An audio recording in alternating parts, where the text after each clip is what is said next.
Carles, a Macarena, por la confianza, digamos, de tramitar una invitación a alguien que no conocían. Bueno, aquí estoy, digamos, yo vengo de la Universidad de Buenos Aires y del CONICET de Argentina, dos organismos que, bueno, en estos momentos están bastante desafiados por la coyuntura política, como tal vez saben. Y digamos, una de las cuestiones que estamos tratando de sostener en la Universidad de Buenos Aires es el trabajo colectivo, cuestión que empezó como una forma de trabajo después de la dictadura militar con la democracia. Esto se ha, digamos, transformado de una forma de estar vivo, porque también esto es un grupo de trabajo y me parece que es importante pensar que, digamos, todas las potencialidades que tiene el trabajo colaborativo conjunto sobre temáticas compartidas. Yo soy profesora de antropología, yo soy antropóloga, y el CONICET es nuestro organismo de investigación, digamos, donde nos insertamos cuando podemos y que, bueno, nos sostiene y a veces nos da subsidios. Y bueno, lo que voy a presentar, digamos, tiene que ver un poco con invitar a dialogar desde problemas teóricos y metodológicos para el trabajo sobre juventud, en particular sobre juventud en contextos de migración, esperando que en realidad muchas de las cosas que yo digo, que están localizadas en una investigación situada en una localidad que está a 50 kilómetros de Buenos Aires, puedan replicar y puedan tener algún interés o podamos debatir a partir de eso, digamos, más allá de que las referencias sean quizás un poco locales en algún momento. Esto de lo local, bueno, también es una marca de la antropología, no solo de la antropología, pero sí de que acompañó, digamos, la antropología desde las formulaciones clásicas. Y digamos, a mí me parece que es una de las potencialidades interesantes para esto de ver problemas generales en contextos locales. Entonces, ahí voy a estar un poco con ese sesgo exponiendo. Voy muy rápido porque sé que tenemos como poco tiempo. Este es un poco el esquema de lo que voy a presentar. Voy a hacer una brevísima contextualización para que se entienda un poco de lo que estoy hablando, qué significa trabajar con población migrante latinoamericana en Argentina, cuáles son las condiciones. Había un pedido de que aclaráramos los conceptos, o que intentáramos aproximarnos a los conceptos de juventud, con los que trabajamos, generación. Por supuesto que esto es lo más difícil de todo y simplemente voy a pensar cómo desde los problemas que investigamos también vamos como afinando a veces o confundiéndonos con los conceptos con los que trabajamos, pero esta idea más que definiciones estáticas y universales, pensar en definiciones digamos, que sean instrumentalizables para los temas y los problemas y las preguntas que nos hacemos.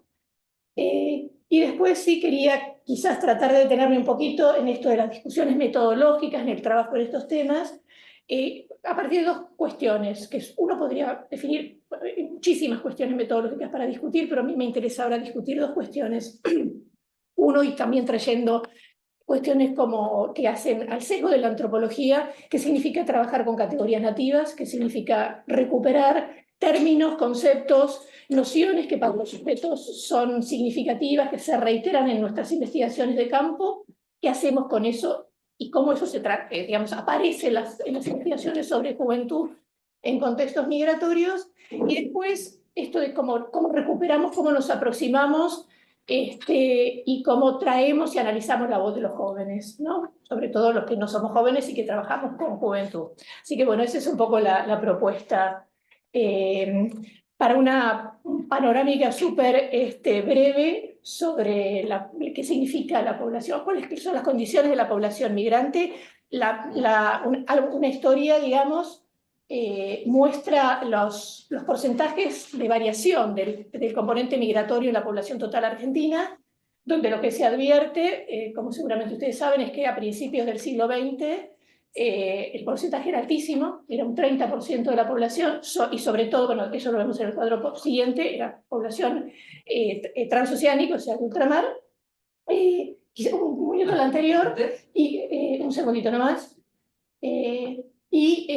Hoy en día, digamos, el 22 es el último censo, el porcentaje de la población migrante es del 4,2%. O sea, del 30 al 4,2% ciertamente hay bueno, un cambio significativo.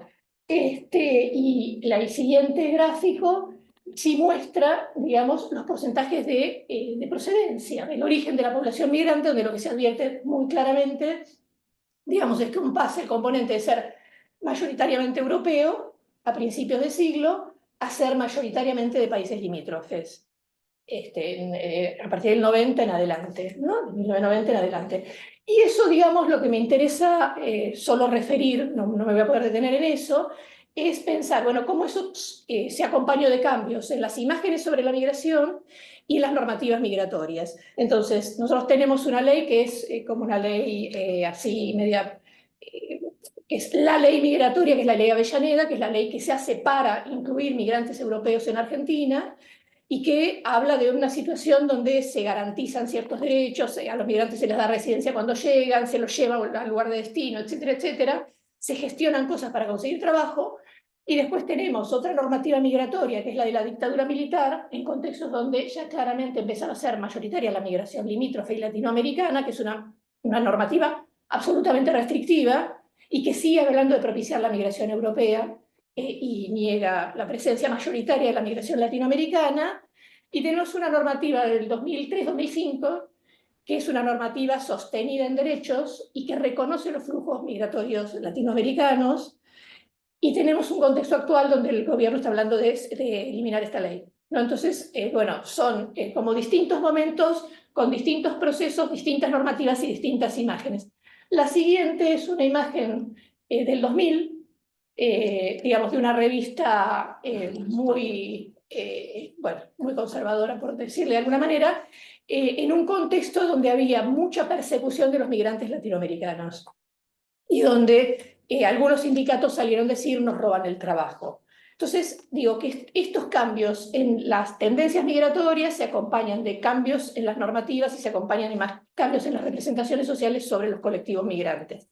Entonces, esto, digamos, me parece que lo que tenemos que pensar es que se traslada esta cuestión temporal y cómo el tiempo va cambiando las imágenes y las normativas, se traslada a las generaciones. O sea, uno trabaja con generaciones adultas que han vivido, por ejemplo, en el contexto de la ley, la llamada ley Videla. Videla fue uno de los represores más sanguinarios, digamos, de la dictadura militar. La ley Videla era una ley absolutamente restrictiva de derechos hacia los migrantes. Los adultos con los que yo trabajo, muchos de ellos han llegado muy de jóvenes a Argentina y se han insertado en el país en el contexto de la ley de la dictadura. Los jóvenes actuales, en realidad, han vivido en un contexto de otro marco de derechos. Entonces, eso también tiene que ver cuando trabajamos las generaciones, me parece que tenemos como, no podemos dejar de mencionar estos procesos generales. Bueno, entonces, simplemente para mencionar la invitación a pensar, bueno, si hablábamos de jóvenes, hablamos de juventud, hablamos de jóvenes, ¿qué significan esto? Y a mí en realidad, digamos, por lo menos por el recorte que yo hago en mi trabajo, estoy bastante más parada en relaciones generacionales. A mí me parece que es un término, digamos, con mucha potencialidad para pensar los procesos, para pensar la historia, y para pensar algo que a mí digamos, que son las relaciones, ¿no? Digamos, quizás más que los sujetos o los colectivos en sí mismos, sino cómo se posicionan en relación a otros colectivos. Y en este caso, cómo se posiciona una generación en relación a otra. Y en particular, cómo se posicionan los llamados sucesores en relación a los antecesores, en un proceso migratorio donde en realidad ahora ya estamos hablando en Argentina, en general, por lo menos en la localidad donde yo trabajo, de hijos y de nietos de migrantes. Entonces, son las llamadas segundas generaciones. Y una invitación, cuando digo segundas generaciones, para mí es una clave muy importante pensar si estamos hablando de segundas generaciones de migrantes o estamos hablando, en la población con la que yo trabajo, de segundas generaciones de bolivianos. No es lo mismo, ¿no? Y después voy a explicar por qué no es lo mismo. Bueno, entonces, para presentar el territorio, yo trabajo en una localidad, que es una localidad periurbana, que está a 50 kilómetros de Buenos Aires, es la localidad de Escobar. No sé si alguno conoce Buenos Aires, está al norte de la ciudad de Buenos Aires, es una localidad dedicada básicamente a la producción de frutas y verduras que abastecen a la ciudad de Buenos Aires y el conurbano. Ahí está, digamos, la capital federal. Bueno, está Buenos Aires primero en el mapita de arriba, ubicada en rojo, y la localidad que está en rojo en el mapita recuadrado es Escobar, y ahí están algunas imágenes de la localidad, y la de arriba, a la derecha, es una imagen de los predios de la llamada Colectividad Boliviana de Escobar, que es una de las organizaciones de migrantes más grandes de Argentina. Si querés, bueno, entonces, no, sí. Digamos, ahí es un barrio, en particular un barrio de esa localidad, donde se ubica esta colectividad, y donde las marcas del barrio permanentemente remiten a Bolivia, ¿no? Entonces son, por ejemplo, un paseo de compras República de Bolivia, el espacio de la colectividad y imágenes en los hogares de la población, que no solo tienen la bandera, tienen la imagen del presidente Evo Morales, etcétera, etcétera. Digamos, hay una, la avenida por donde uno entra al barrio se llama Avenida de los Inmigrantes, los remises sin frontera, odontología latinoamericana, digamos, todas las marcas, no todas, perdón, pero muchas marcas del barrio remiten a un contexto de movilidad. Bueno, y además es digamos, una población que, digo porque esto me parece que también es importante para recuperar en la cuestión teórica y metodológica, que es hasta dónde lo que uno dice sobre un territorio determinado es aplicable para pensar otros territorios, ¿no? Entonces yo no estoy hablando de la migración boliviana en Argentina, mucho menos de la latinoamericana, estoy hablando de la población boliviana que vive en un territorio donde hay un fuerte proceso organizativo comunitario. Y además donde la población procede de zonas muy homogéneas, que son zonas rurales del departamento de Potosí, ahí están, digamos, algunos de los pueblos, y donde replica, cuando migra, algo de los principios organizativos de las localidades de donde viene. Entonces, en ese contexto, la dinámica generacional tiene algunas particularidades que no son replicables en otros contextos, pero que sí me parece que tienen como significatividad para pensar en estos procesos.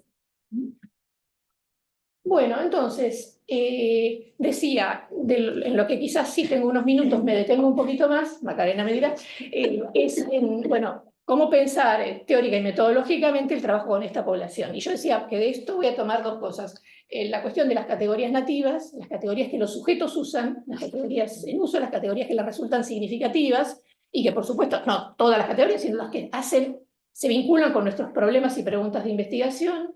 Y por otro lado, este tema de la recuperación de los testimonios, las voces, las narraciones de los jóvenes. Entonces, con respecto a las categorías nativas, digamos, no es que yo empecé con las categorías nativas claras y después hice un proyecto, digamos, fui a hacer la investigación. La verdad que las categorías aparecieron recurrentemente en diálogos, en asistencia a fiestas, digamos, espacios como asambleas de la colectividad, y lo que aparecía como con mucha recurrencia era la idea de que había que seguir siendo bolivianos, ¿no? En un contexto donde el Estado argentino dice, digamos, los nacidos en el territorio argentino no son bolivianos. Bueno, la colectividad estaba diciendo, Bolivia se lleva en la sangre, o sea, había una discusión interesante con los discursos de Estado, y, digamos, nuestros hijos y nuestros nietos van a seguir siendo bolivianos, porque Bolivia se lleva en la sangre, hasta la tercera generación. ¿Y después qué pasa? Después se van a Bolivia, se casan con una boliviana y todo empieza otra vez, ¿no? Me han dicho más de una vez esto. Entonces, digo, había la idea esta de seguir siendo, me parece que era una categoría en el campo que había que tratar de entender. Para mí, por eso, hay algo de discusión con el discurso asimilacionista del Estado argentino, sobre todo sostenido desde las escuelas, pero no solo. Y al mismo tiempo en tensión, digamos, con un proyecto colectivo por insertarse, permanecer en Argentina y ser alguien en la vida. Entonces, seguir siendo y ser alguien en la vida para mí aparecían como dos nociones, digamos, que condensaban muchísimos sentidos sobre lo que los adultos proyectaban en los jóvenes.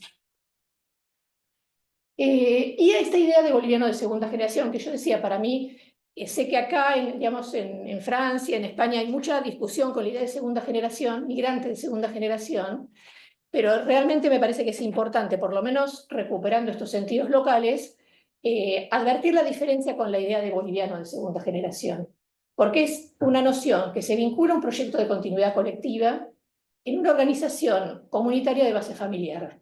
Entonces, digamos, me parece que no es lo mismo que cuando se le da a un sujeto el mote de migrante, por ejemplo, al hijo de un migrante, el mote de migrante, o se habla de boliviano como un insulto. Entonces, ahí seguir siendo bolivianos es un proyecto colectivo de continuidad, y me parece que hay como que entenderlo en esta complejidad, ¿no?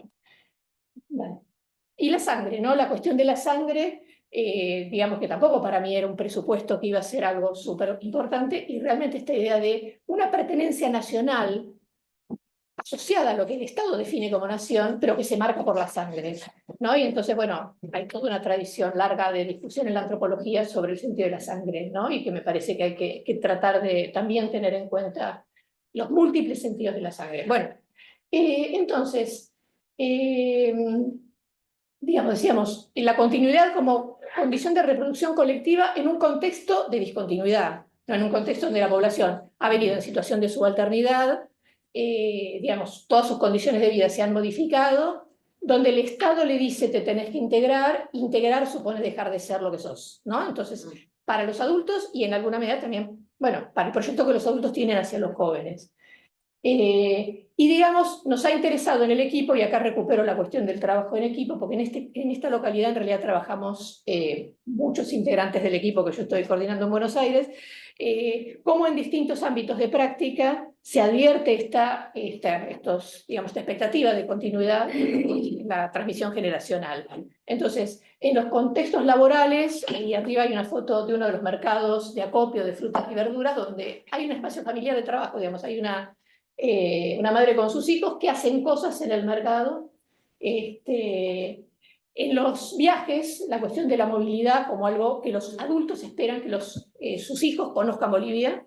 Esta frase, cuando vayan van a entender, ¿no? Esto como una cuestión. Y el viaje como algo, el viaje de los jóvenes como algo que, digamos, orgullece a los padres, ¿no? Los viajes viajes que no solo se vinculan con cuestiones económicas, que por supuesto también las hay. O sea, por ejemplo, la población no pierde la propiedad de los terrenos en Bolivia y cada tanto hay que ir para sostener esa propiedad comunitaria de la tierra, porque si no, la comunidad toma la tierra. Pero también viajes, por ejemplo, para festejar la Virgen del Carmen, viajes para los patronos de las distintas localidades, viajes cuando hay nacimientos y muertes. Digamos, la cuestión de los viajes es algo como muy relevante y donde se espera que los jóvenes estén incluidos. La cuestión de las formas comunicativas, hay toda una discusión sobre el modelo del sujeto que los adultos esperan formar, asociado a la imagen del niño boliviano, que discute un poco con el estereotipo del niño argentino, más que nada porteño, como un niño indisciplinado, gritón, que no respeta la autoridad adulta, y esta idea de los niños bolivianos que sí lo hacen, y los jóvenes. Toda la discusión ahí sobre los derechos del niño en tensión, sobre todo con el investigador, pero no solo, digamos. Y después la cuestión de las prácticas festivas, que digamos eso es un espacio que me ha interesado reconstruir bastante, ¿no? Como hay la expectativa de que los jóvenes se sumen a las prácticas festivas y los jóvenes se suman a las prácticas festivas desde estilos y formas propias, ¿no? Entonces ahí me parece que en las prácticas, particularmente en las prácticas de danza, se advierte esta confluencia de la continuidad y el cambio. Y, digamos, eso nos ha pasado, sobre todo en las fiestas, digamos, en la colectividad. El festejo del 6 de agosto, que es el Día de la Independencia de Bolivia, se festeja con muchísimo despliegue. Y ahí un año me tocó ser jurado en los concursos de danza y advertí como muy claramente que están divididos las danzas entre las danzas de comunidad, que son las danzas que mayormente bailan los adultos con los niños, y las danzas folclóricas como el tinku, el salá y el caporal, que son las danzas que bailan los jóvenes. Y donde los jóvenes se incluyen, digamos, por propia agencia, por propia decisión, pero muchas veces recuperando la experiencia que tuvieron bailando con sus padres cuando eran niños. Entonces, me parece que ahí se ve como muy claramente esta dinámica de lo que continúa y lo que va modificándose. Y también, digamos, para hacer un desliz a la escuela, yo trabajé mucho tiempo en la escuela, pero últimamente ya no, ya me cansé de la escuela, digamos, pero sí me resulta interesante que cuando la escuela habla de incluir las danzas bolivianas en la escuela, habla de las danzas folclóricas. Las danzas comunitarias de los adultos no existen, digamos, para el discurso que recupera lo boliviano desde el Estado argentino. Bueno, si querés la siguiente. Bueno, todo esto no lo vamos a leer, digamos, pero son testimonios recuperados en distintos contextos. Por ejemplo, es un testimonio de la fiesta de inauguración del presidente de la colectividad, no, pero donde aparece toda esta interpelación a los jóvenes para que sigan incluyéndose en el colectivo boliviano. Incluso ha habido, por ejemplo, campañas de afiliación de niños, ¿no? Y donde, bueno, aparece esta preocupación por los hijos y los hijos de los hijos, digamos, qué va a suceder con las generaciones que vienen. Que ya estamos hablando en realidad, la población de esta localidad vino a Argentina mayormente en la década del 80, como joven, y entonces estamos hablando ya de nietos en este momento, ¿no? Estamos hablando de 3 generaciones distintas con esta idea de seguir siendo. Sí, ya voy cerrando. Entonces, solo el anterior, digamos que el cartelito ese. Ese es un cartel que está en el comedor de la colectividad con los principios andinos de no serás ladrón, no serás holgazán, no serás mentiroso, y digamos, remite un poco a esta cuestión de los mandatos disciplinadores, recuperando tradiciones andinas que los adultos transmiten a sus hijos. Bueno, vamos a la siguiente si querés. ¿Qué pasa, digamos, con los jóvenes en esta situación, digamos? Y aparece el registro, por lo menos, de situaciones que digamos, transicionan entre una idea de que no se tiene que perder la colectividad, lo que han hecho los antecesores no se tiene que perder, pero también experiencias y prácticas que se distancian claramente, digamos, de las formas, sobre todo, por ejemplo, en clave de género, de las formas en que las madres y las abuelas han vivido sus historias, la idea de la maternidad más tardía, la idea de estudios, la expectativa de continuidad de los estudios, etc. Decía recién lo de las danzas, esta es la imagen de un tincus, pero es un tincus con la bandera boliviana y la bandera argentina, ¿no? Estos son jóvenes, los que bailan tincus no pueden ser más que jóvenes porque hay que tener un estado físico particular, y aparece ahí representado por un lado el vestido de tinku, digamos, pero con la bandera boliviana y argentina al mismo tiempo. Si querés la siguiente, que un minutito acá para detenerme. Bueno, simplemente para tirar para el debate, a lo largo de los años, porque esta es una investigación que tiene como más de 10 años, digamos, hemos trabajado mucho tiempo en espacios escolares, después en espacios familiares y comunitarios, y me parece que todos los, y también en espacios de grupos de pares, a eso a mí me resulta más complicado, lo suelen hacer los jóvenes del equipo, digamos, pero digamos, todos esos espacios lo que me parece importante es que ninguno es un espacio donde uno se encuentre inocentemente y fácilmente con las voces y los testimonios de los jóvenes, ¿no? Ni hablar en la escuela, donde los jóvenes no suelen identificar con los docentes y los docentes no suelen identificar con los inspectores que van a evaluarlo.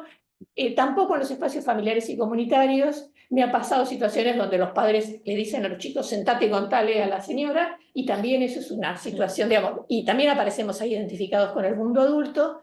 Entonces, bueno, creo que aparece toda una cuestión, y un mundo adulto que los interpela a distintas cosas, ¿no? A seguir siendo, a ser alguien, a integrarse a la escuela, y nosotros aparecemos ahí recuperando testimonios que nos dicen, en un contexto donde sus derechos están todo el tiempo desafiados, donde la escuela tiene que demostrar que pueden permanecer ahí, que merecen permanecer ahí, a pesar de cualquier normativa migratoria que contemple los derechos, las escuelas siguen desconfiando de que tengan que incorporar a los chicos migrantes, y mucho más cuando los chicos migrantes pertenecen a colectivos que se sostienen en una distinción. Entonces aparece ahí toda esa cuestión. Bueno, y entonces, a ver, nada, tiro estas cuestiones para discutir, me parece, para no tomar más tiempo, pero sí quiero recuperar desde el principio, de lo que decía al principio, en esta idea de seguir siendo, que algo aparece y replica en las voces de los jóvenes, o sea, esto de no perder lo que los antecesores hicieron en un contexto de mucha lucha y de mucha resistencia. Y además un proyecto colectivo, no es un proyecto de familias individuales, sino un proyecto colectivo de organización, de base familiar, pero es un proyecto colectivo.